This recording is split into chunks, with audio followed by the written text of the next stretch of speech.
بسم اللہ الرحمن الرحیم۔ آج ہم آپ کے سامنے ایک واقعہ الاصابہ سیر اعلام النبلاء البدایہ والنہایہ المنتظم فی تاریخ الامم سے لے کر حاضر ہوئے ہیں۔ یہ واقعہ حجاج بن یوسف اور ایک خاتون کا ہے۔ ام ابان ہندہ بنت نعمان بن بشیر الانصاریہ نامی ایک بہت ہی حسینہ، جمیلہ اور فصیحۃ اللسان خاتون تھی۔ اس کا پہلا نکاح روح بن زنباع سے ہوا تھا، جس کے بعد جبراً حجاج بن یوسف نے اس سے 2 لاکھ درہم پر نکاح کیا، مگر اس کے دل میں حجاج کی نفرت برقرار رہی۔ ایک مرتبہ آئینہ میں اپنے حسن و جمال اور حجاج کا موازنہ کرتے ہوئے بے ساختہ اور فی البدیہہ اس کی زبان پر یہ اشعار جاری ہوئے: وَهَلْ هِنْدُ إِلَّا مُخْرَةٌ عَرْبِيَّةٌ سَلِيلَةُ أَفْرَاسٍ تُحَلِّلُهَا بَعْلٌ فَإِنْ وَلَدَتْ فَحْلًا فَلِلَّهِ دُرُّهَا وَإِنْ وَلَدَتْ بَعْلًا فَجَاءَ بِهِ الْبَعْلُ۔ جس کا ترجمہ یہ ہے: ہندہ نہیں ہے مگر عربی گھوڑی، جو اچھے گھوڑے کی نسل سے ہے، جس سے ایک خچر نے نکاح کیا ہے۔ اب اگر باکمال نر کو جنے تو کیا ہی خوب ہے، اور اگر خچر کو جنے تو سمجھ لو کہ خچر سے خچر ہی پیدا ہوتا ہے۔ جس وقت یہ اشعار وہ پڑھ رہی تھی، حجاج اچانک کمرے میں داخل ہوا اور اس نے یہ اشعار سن لیے تو مارے غصے کے اسے طلاق دے دی اور مہر عبداللہ بن طاہر کی معرفت ادا کر دیا۔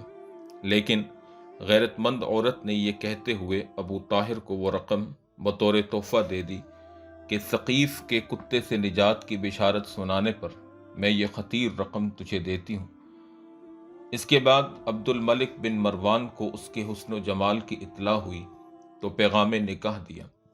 تو اس عورت نے جواباً ایک تحریر لکھی جس کا مضمون یہ تھا کہ امیر المومنین کو معلوم ہونا چاہیے کہ برتن میں کتے نے منہ ڈال دیا ہے۔ خط پڑھ کر عبد الملک بن مروان خوب ہنسا اور جواب میں لکھا: اذا ولغ القلب في اناء احدكم فليغسله 7 احداهن بالتراب فاغسل الاناء يحل الاستعمال۔ جب کتا برتن میں منہ ڈال دے تو 7 مرتبہ اس کو دھویا جاتا ہے، تم بھی برتن کو دھو لو، قابل استعمال ہو جائے گا۔ ہندہ نے عبد الملک کا جواب پڑھ کر انہیں لکھا کہ امیر المومنین، بخدا میں اس شرط کے ساتھ نکاح کے لیے راضی ہوں کہ میری رخصتی کے وقت حجاج بن یوسف ثقفی میری سواری کی نقیل تھام کر معرہ، شام میں ایک شہر ہے اس کا نام ہے، معرہ سے لے کر آپ کے شہر تک مجھ کو پہنچائے، اس حال میں کہ وہ ننگے پاؤں پیدل چل رہا ہو، نیز وہ اپنے آباء و اجداد کی اصلی شتربانی لباس کے اندر، جو کہ اونٹوں کے چرواہوں کا لباس ہوتا ہے، اس میں ہو۔ یہ سن کر عبد الملک بن مروان ہنس ہنس کر لوٹ پوٹ ہو گیا اور شرط کو منظور کرتے ہوئے حجاج کو اس کا مکلف کیا۔ بادشاہ کے حکم کے سامنے حجاج بے بس ہو گیا اور چاروں ناچار اسے امتثال امر کے لیے تیار ہونا پڑا۔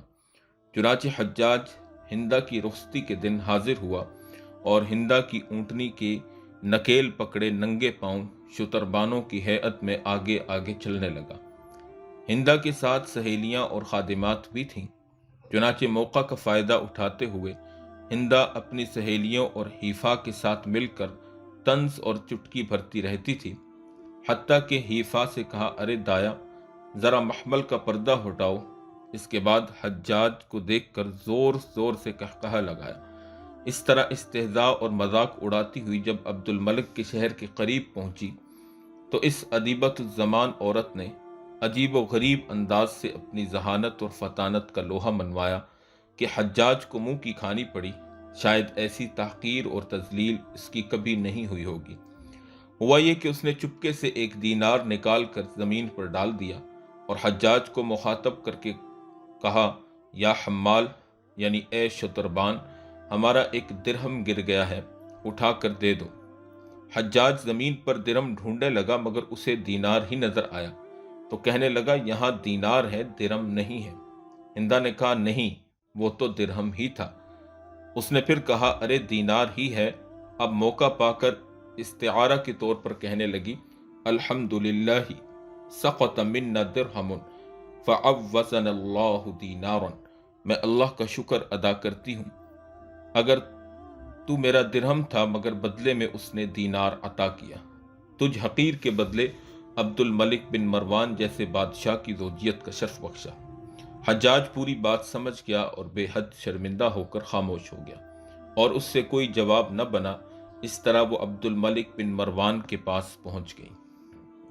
میرے عزیز بھائیوں، دوستوں، بزرگوں، اس واقعے کو بیان کرنے کا مقصد یہ ہے کہ اگر ہم حجاج بن یوسف کی تاریخ اور اس کی حکومت اور اس کے ظلم اور ستم کو سامنے رکھیں اور اس پر اس کا غرور اور تکبر سامنے رکھیں تو اس سے ہمیں یہ بات پتہ چلتی ہے کہ انسان کتنا ہی بڑا عہدیدار، ظالم، جابر، مغرور اور متکبر کیوں نہ ہو، اللہ رب العالمین جب اس کو ذلیل کرنے پر آئے تو کوئی بھی ذات اس کو بچا نہیں سکتی۔ حجاج بن یوسف کیسے ذلیل ہوا، کیسے رسوا ہوا، باوجود یہ کہ وہ متکبر اور انتہائی درجے کا سفاک اور ظالم حکمران تھا، لیکن اللہ رب العالمین نے اس کو ذلیل اور رسوا بھی کیا، اور ایک ایسی عورت کے ذریعے سے جو عورت اس کی بیوی رہ چکی تھی۔ اس لیے ہمیں ہر موڑ پر زندگی کے ہر لمحے اپنے آپ کے اندر عاجزی اور انکساری کو رکھنا چاہیے، اور ہمیں غرور اور تکبر سے اپنے آپ کو بچانا چاہیے کہ مبادا ہمارے غرور اور تکبر کی وجہ سے ہم پر اللہ رب العالمین کی پکڑ اور اللہ کی طرف سے ذلت اور رسوائی مسلط نہ ہو جائے۔